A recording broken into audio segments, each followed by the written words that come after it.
Hi kids, welcome back to another Bible discovery and story from the Gospels.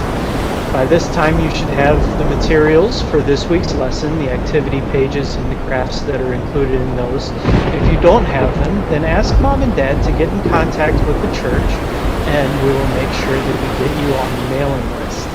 This week's Bible story is the story of Jesus walking on the water. I'm going to read today from the Gospel of Mark and the Gospel of John. So if you'll open your Bibles up and have Mom and Dad help you, we're in Mark chapter 6 and we're going to begin with verse 45. Let me read that for you now. Then Jesus told his followers to get into the boat and go to Bethesda on the other side of the lake. Jesus said that he would come later. He stayed there to tell the people they could go home.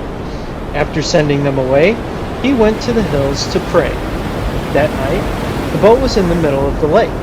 Jesus was alone on the land. He saw the followers working hard to row the boat because the wind was blowing against them. At some time between 3 and 6 o'clock in the morning, Jesus came to them walking on the water. He continued walking until he was almost past the boat. But when his followers saw him walking on the water, they thought he was a ghost and cried out. They all saw him and were terrified. But Jesus spoke to them and said, "Have courage, it is I. Do not be afraid." Then he got into the boat with them, and the wind became calm. The followers were greatly amazed. And in the Gospel of John, we read the same story. It's a little bit shorter, and it's got a few different details. So in the Gospel of John, in chapter 6, verse 16, we read this. That evening, Jesus' followers went down to Lake Galilee. It was dark now, and Jesus had not yet come to them. The followers got into a boat and started across the lake to Capernaum. By now, a strong wind was blowing, and the waves on the lake were getting bigger. They rowed the boat about 3 or 4 miles. Then they saw Jesus walking on the water, coming toward the boat. The followers were afraid, but Jesus said to them, "Don't be afraid, it is I." Then they were glad to take him into the boat. At once, the boat came to land at the place where they wanted to go. So that's some of the story of Jesus walking on the water to meet his disciples. And I want to point out just a few things to you. First, Jesus told his disciples to go out ahead of him, but he wasn't not keeping eye on his disciples. He told the people that he was there with to go ahead and go home, and then he went up to the mountain to pray. But while he was up there on that hill, he was still looking down on his disciples. Do you know that there are times in this life when it seems like God's really not there? It doesn't seem like he's watching over you or he's with you. Just like Jesus sent his disciples away on their own to cross the lake and meet him on the other side, he was watching them. And in the same way, even in those times when it feels like God is not with you, he's still watching over you. And we come into those times of troubles and those problems that happen in our life.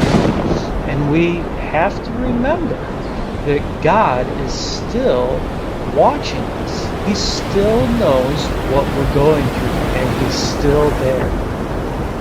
When Jesus saw the trouble that his disciples were in, and that the wind was very strong and the waves were crashing down on the boat, that's when he went to them. And when the trials and the troubles and the problems of this life get so hard, and we're almost certain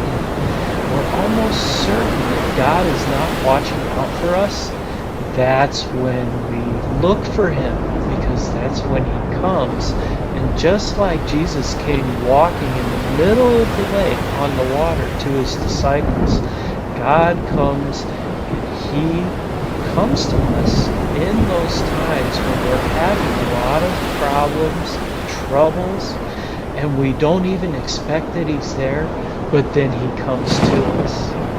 And just like the Jesus' followers took Jesus into the boat, we need to take God into our lives. We need to embrace Him and bring Him on board to what we're going through. And when we bring Him into the boat of our life, then He fixes our problems. He's the one that helps us get through them. He has that power to help us through all the problems and all the struggles that we face in our life. But we first have to look for Him in the sea of our problems and troubles. And when we see Him, we have to bring Him on board, bring Him into our life, and let His power handle those troubles and those problems that we face.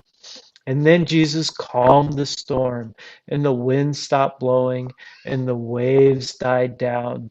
And they got to exactly to where they were going, and they had Jesus with him. And so when our problems and our troubles get too big for us to handle on our own, we need to look to Jesus, find Him, bring Him into our life, and let Him and His power work out our problems and our troubles. That's this week's Bible Discovery. I hope you've learned something. I hope you've learned that God is always watching over you and Jesus will be there. And all you need to do is look for Him in your times of trouble and the problems that you have in your life, and He'll be there. And embrace Him, bring Him into your life, and let Him and His power work out those problems that you have. We'll have another Bible discovery time next week, but until then, God bless you.